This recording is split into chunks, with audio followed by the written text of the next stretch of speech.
I honestly do not think it's an exaggeration to say that the next 10 days will define how ambitious Manchester United can genuinely be this season. It's been a rocky start to the season. The game against Wolves, we won, sure, but it glossed over what was largely a poor performance.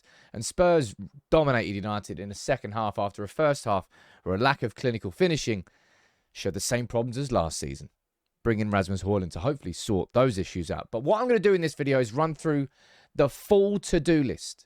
All the things that I think that Erik ten Hag and Manchester United need to do in these next 10 days in order for us to have the ambitions of, can we contend for the title this season? Because we don't look like it right now. Can we get better than a top 4 finish and a League Cup? Without getting a lot of this stuff on this list done, I don't think we can. Now, please, if you would, drop a like on this video. Might not be the most likable video itself, but there's a lot of truth in what I'm saying.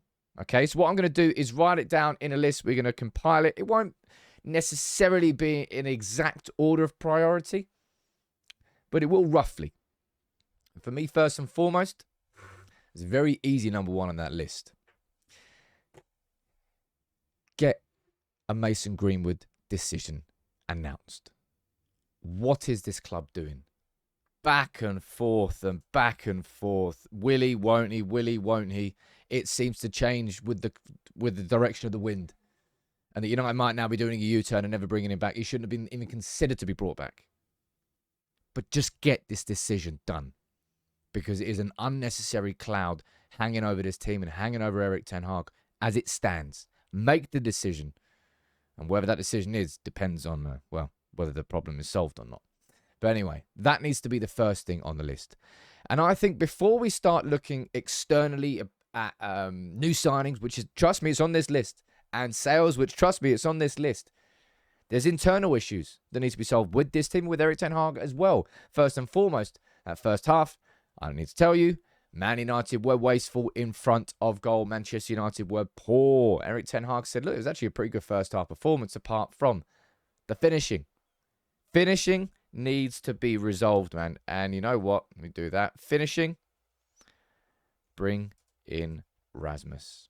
That's what I'm going to put there because I'll tell you what. As excited as I am to see Rasmus Højlund come in because I think he will improve our efficiency in front of goal, our overall team shape, Rashford down the left, not playing through the middle. Ten Hag, that one's on you for the Spurs one for sure. I'm worried because we've got a 20-year-old coming in and we should expect the world of him straight away to all of a sudden turn Manchester United into a clinical finishing team immediately. He's going to be a settling in first season. He's only 20. Yet the expectations are going to be on it. In an ideal world, I'll be completely honest, I think we get another striker in. And maybe I'll add this to this list when I talk about signings later on. I don't think it's realistically going to happen, but in an ideal world, we would. But Højlund coming in and improving our absolutely abysmal record in front of goal. 6 big chances created. We've scored 1. Brighton have had 9 and they've scored 8. Newcastle, I think, have had 8 big chances created and they've scored 5. You do the maths. United need to be significantly better in front of goal. And I'll tell you what I really found surprising against the Spurs game. I mentioned both of these in my live stream this morning, and I'm going to go into talk about transfers first. But this is where I said United have got to look internally as well as externally. For United to be completely outworked by Spurs in that second half is a problem. Ten Hag needs to sort that. Fitness. Is it fitness? Is it application? Ten Hag needs to coach these players. Coach it out of these players. It needs more from himself, from all these players. Second on, that's the third on the to-do list. Behind sorting the Greenwood situation and then getting, you can't get outworked in the way that we got outworked. Look at this list. Spurs defenders. Seconds per high intensity run. Seconds between sprints in the game. Spurs, top 2. Midfielders, Spurs, top. Attacker, top 2. Spurs, 1, 2, 3, 4, 5. Garnacho was the one who's making the most sprints in that game, followed by Wan-Bissaka and Mason Mount. It has to be resolved. Ten Hag, that's on you, my friend. That's on the coaching staff. How have we had a whole preseason and we don't look fit? Why is it that our players are not applying themselves in the second half? Internally, these are problems that should be resolved with coaching, with planning. We've had a whole preseason there. That's worrying, and I think that's something that people need to be worried about. because it's got to be resolved. Now, you might look at the personnel and say, right, well, midfielders, and that's where we'll move on to talk about the to-do list. Next 10 days, United have got to do so much in this transfer window because that midfield, it's just not working. It's just not working. And I'm going to focus on sales first. Now, Ten Hag has said, look, Williams and Van der Beek, they'd both be left out of the squad. Their heads are elsewhere. So they can be the first two names on this list. And I'm just going to keep it in one big list of sales and signings. All right? And we've got Van der Beek and Williams there as in an ideal world to-do list. Both of those players would be sold. Van der Beek and Williams would leave. But they are not going to be the only ones. We go down here. I'm going to run through the whole squad. And I'll say, as I said, in an ideal world, who would be leaving? It'll be these players. Dean Henderson. You can be added onto the list. There are two more defenders that I'm about to speak about, Bailly and Maguire. Both of those should be leaving the club. Go down a little bit more. Malacia, seeing Varane get linked with Saudi Arabia. He shouldn't be going anywhere. Delo, Shaw, no. Evans, I think he might stay and make up numbers. Williams is already on the list. I'd like Alvaro Fernandez to stay. Wan-Bissaka staying. I think Teng and Mengi might be going out on loan, potentially. Let's move on to midfield. Midfielders. Mount, Bruno, Eriksson, Ahmad, you're all staying. Casemiro, Pellistri, Van der Beek. Well, I've already added him onto that. Scott McTominay. Scott McTominay should be being sold. And I've got McTominay and Maguire down there as two players, right? I think the club made the right decision to reject West Ham's initial approach of 60 mil for both of them because United didn't feel that that's what they were worth. But I said it on a live stream today, and it's completely true. It's better to have 70% of something than 100% of nothing in this situation. We need cash this summer, man. We've got ambitions. We need more. United, maybe, I don't know whether the ship has sailed on the Maguire situation, but maybe with McTominay that could be lit up again. If Ten Hag doesn't want him and Gary Neville's right, look, where's it? I thought I had a Gary Neville quote up there. Where is he? Over here somewhere? There. Gary Neville saying, look, Ten Hag clearly doesn't trust McTominay enough, and I don't think he does. So sell him. And I said, I agree with that, the idea of rejecting that bid originally, but we need to maybe, at this point in the summer, with 10 days left, with so much needed, to accept slightly lower fees so we can actually get some movement done. Who else we got on this list? In terms of player sales, we've got McTominay down there. We've got Martial. Yeah, add Martial onto that list in an ideal situation. Hey, I'm not saying this is all going to be done, people. I'm seeing Martial getting linked with a move to Saudi Arabia. Yes, please, perfect. And then maybe reinvest in a new striker.